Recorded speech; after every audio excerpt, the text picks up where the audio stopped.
The ongoing protests and civil disobedience movement against the Myanmar military has brought Myanmar to a standstill. From hospitals and railways to shops and trading houses, much of society has stopped showing up for work in an attempt to show defiance against the military rule in their country.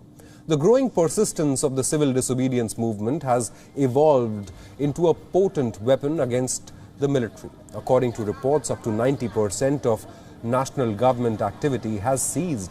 Factories have shut their production due to shortage of workers. In February, the National Business Registry recorded fewer than 190 new registrations compared with nearly 1,300 the year before.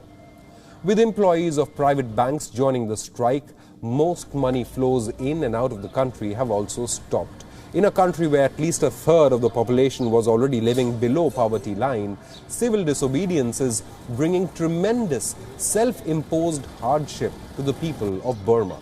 Myanmar's economy, one of the least developed in Asia after decades of military mismanagement, was already reeling from the coronavirus pandemic. The ongoing strikes have made the crisis even worse.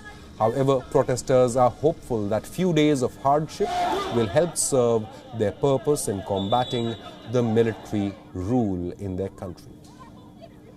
Hundreds of protesters took to the streets of Naypyidaw on Saturday to demand the ouster of military rule.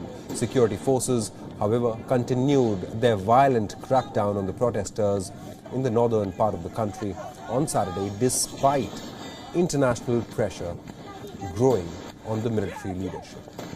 Nearly 20 protesters were held overnight across the country. At least 230 people have been killed in Myanmar since the beginning of the coup, as the authorities continue their violent crackdown on anti-coup demonstrations across the country. Meanwhile, Myanmar's democratically elected rulers and leaders, including Suu Kyi and other members of her party, continue to remain in detention.